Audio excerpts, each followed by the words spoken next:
Hola, sean muy bienvenidos nuevamente a este canal. Para el día de hoy tenemos el primer capítulo de Estudiemos la Biblia, segunda carta a los Corintios, capítulo 1.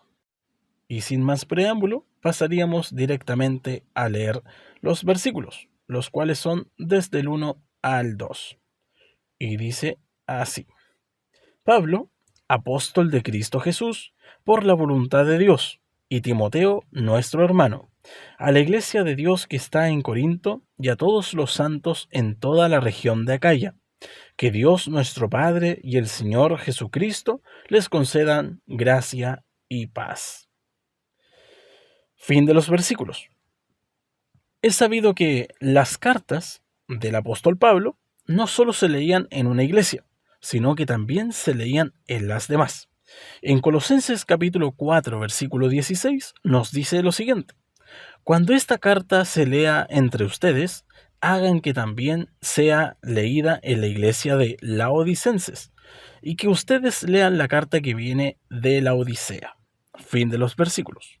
Y es a raíz de esto que, a través del tiempo, las cartas de Pablo se lograron recopilar.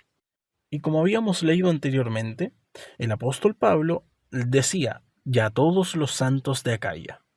¿Qué es Acaya? Acaya era una región que abarcaba todas las ciudades de la península del Peloponeso. En aquellas ciudades habían algunas iglesias menores como la de Atenas, Cencrea y otras que no se han llegado a conocer. Pero la carta que estamos leyendo actualmente va principalmente a los hermanos que vivían en la ciudad principal de la región de Acaya, es decir, a los corintios. Con esta pequeña introducción pasaríamos a los siguientes versículos, del 3 al 7. Y dice así: Alabado sea el Dios y Padre de nuestro Señor Jesucristo, Padre misericordioso y Dios de toda consolación, quien nos consuela en todas nuestras tribulaciones para que, con el mismo consuelo que de Dios hemos recibido, también nosotros podamos consolar a todos los que sufren. Pues así como participamos abundantemente en los sufrimientos de Cristo, así también por medio de Él tenemos abundante consuelo. Si sufrimos es para que ustedes tengan consuelo y salvación, y si somos consolados es para que ustedes tengan el consuelo que los ayude a soportar con paciencia los mismos sufrimientos que nosotros padecemos. Firme es la esperanza que tenemos en cuanto a ustedes, porque sabemos que, así como participan de nuestros sufrimientos, así también participan de nuestro consuelo. Fin de los versículos.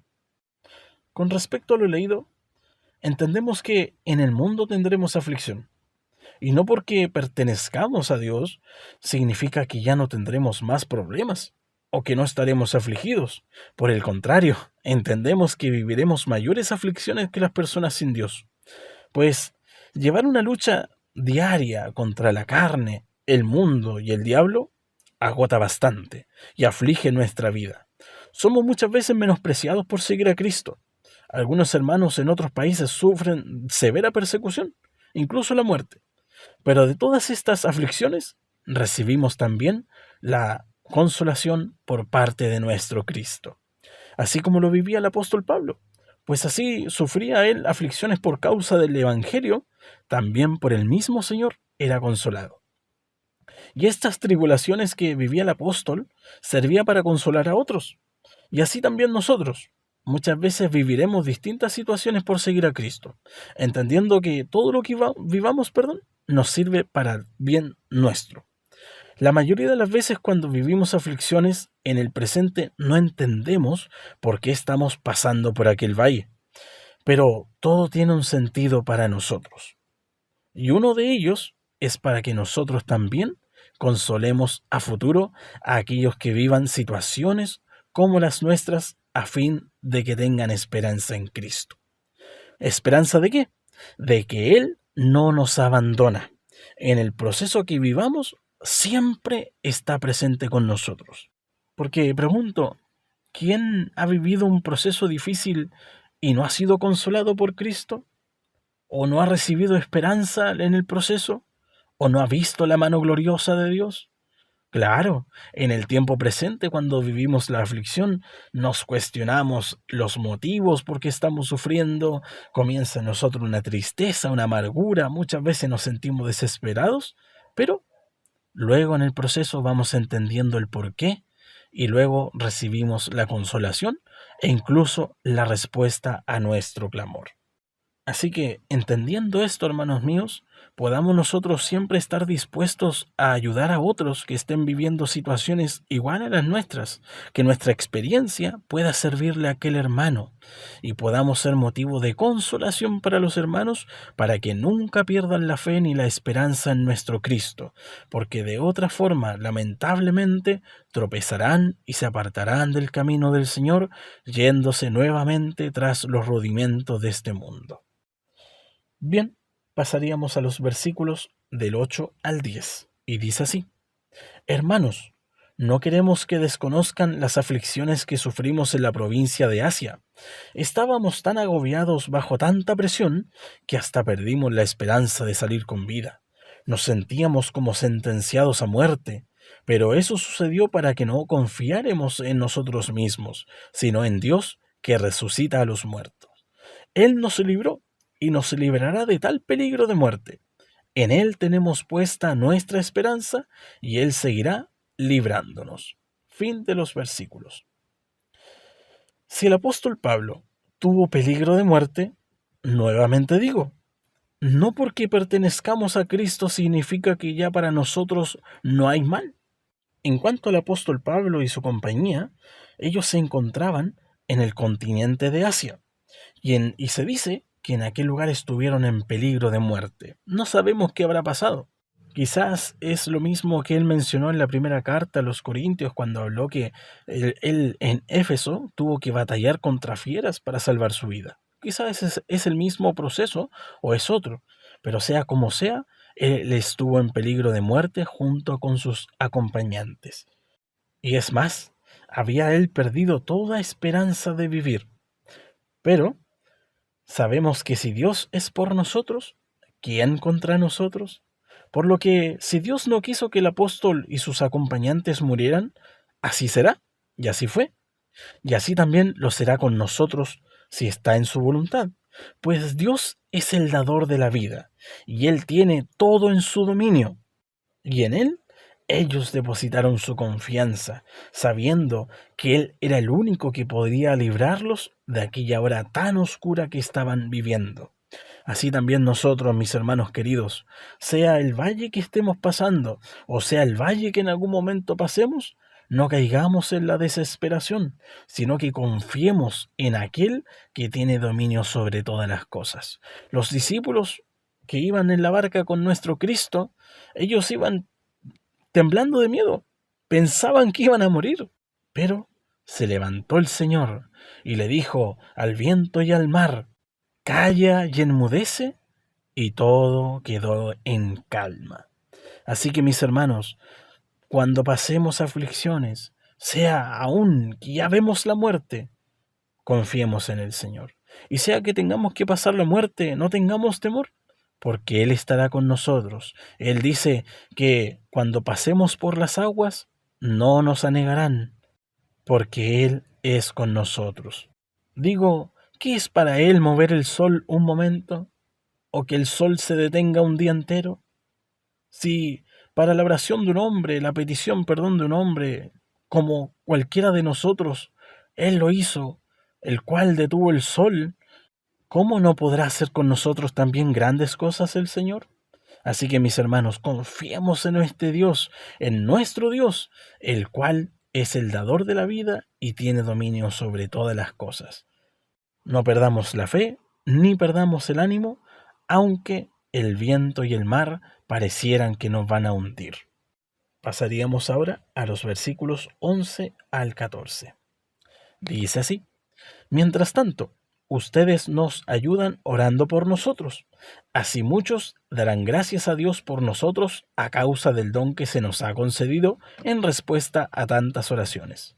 Para nosotros, el motivo de satisfacción es el testimonio de nuestra conciencia, Nos hemos comportado en el mundo y especialmente entre ustedes, con la santidad y sinceridad que vienen de Dios. Nuestra conducta no se ha ajustado a la sabiduría humana, sino a la gracia de Dios. No estamos escribiéndoles nada que no puedan leer ni entender.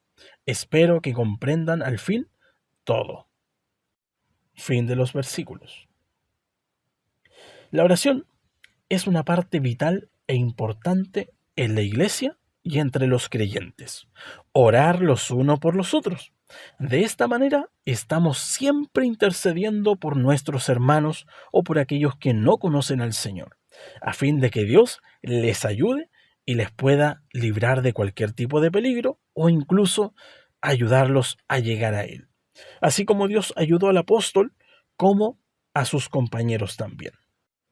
En el segundo punto, el apóstol menciona que ellos sean mostrados a los corintios y a todo el mundo con la gracia de Dios, en toda santidad y sinceridad, y que anhela que llegue el día en que ellos puedan comprender completamente lo que el apóstol y sus compañeros les enseñan, para así, cuando llegue el día glorioso, puedan sentirse orgullosos de ellos, es decir, cuando venga nuestro Cristo a buscarnos.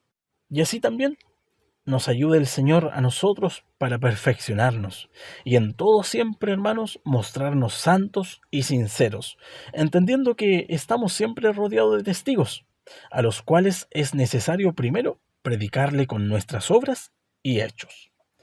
Pasaríamos al versículo 15 al 24, y dice así: confiando en esto, quise visitarlos primero a ustedes para que recibieran una doble bendición, es decir, visitarlos de paso a Macedonia y verlos otra vez a mi regreso de allá. Así podrían ayudarme a seguir el viaje a Judea.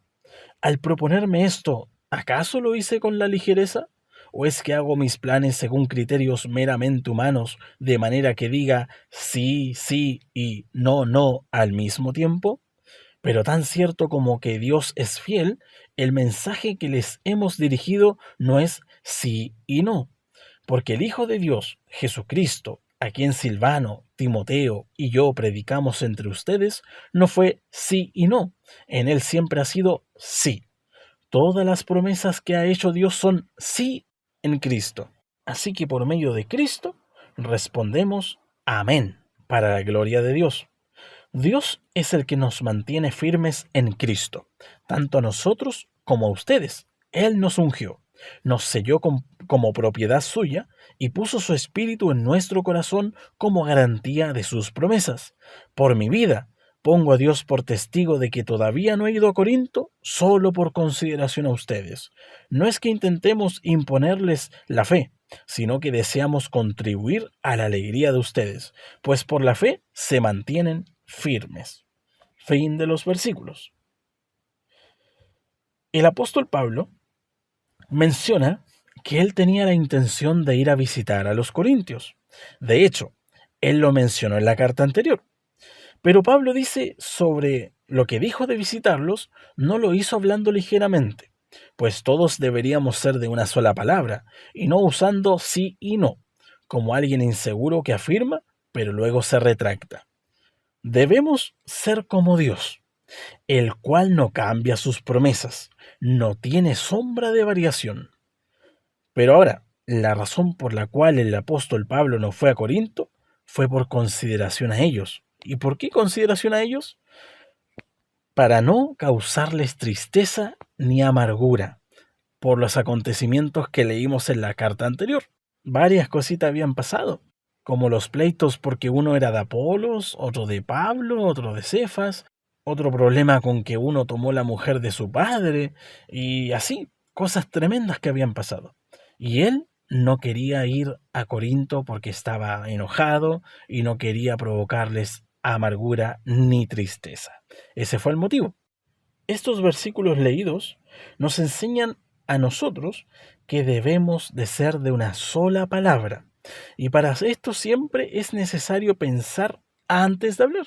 Debemos evitar ser impulsivos, porque muchas veces hacemos planes sin pensar y luego tenemos que retractarnos y eso habla mal de nosotros. y evitar ser como el apóstol Pablo decía, que no seamos que digamos sí y luego no, como aquellos que son inseguros en lo que hablan y luego se contradicen. No, nosotros debemos decir sí o no, pero siempre antes de tomar una decisión debemos pensar. Por lo tanto, mis hermanos, Dios nos ayude a mejorar y a perfeccionarnos siempre, porque hay muchas costumbres que nos cuestan cambiar, pero todo lo podemos en Cristo, el cual nos fortalece. Hay que tener bien claro esto, pues por ser impulsivo podemos llegar a herir a alguien, porque si le decimos que vamos a hacer algo y luego no lo hacemos, ¿qué pasaría? Quizás el tal se pueda sentir, incluso disminuir la confianza de nuestra palabra. Así que Dios nos ayude. Yo necesito esto también, porque muchas veces me contradigo y eso no debería hacerlo. Y es porque soy impulsivo y hablo primero antes de pensar.